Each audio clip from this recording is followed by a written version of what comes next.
So hello guys. So mag-alas 10 na ng gabi dito sa Africa guys. Tuloy-tuloy pa rin yung trabaho natin. Yan. So yung backhoe na yan, yun yung tinrabaho natin. So inabot tayo ng 2 oras mahigit sa pagtrabaho sa backhoe na yan bago natin na i-release. So nagkaroon ng problema sa kanyang pan motor. Yung linya ng pan motor niya ay pumutok. So yun yung tinrabaho natin.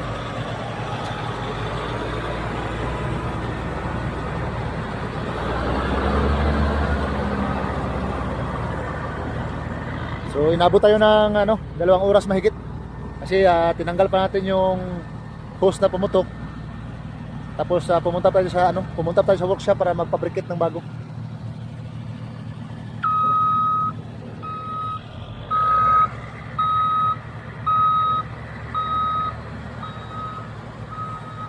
So pwede na tayo bumalik sa workshop kasi okay na yan.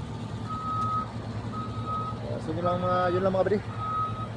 God bless atin lahat.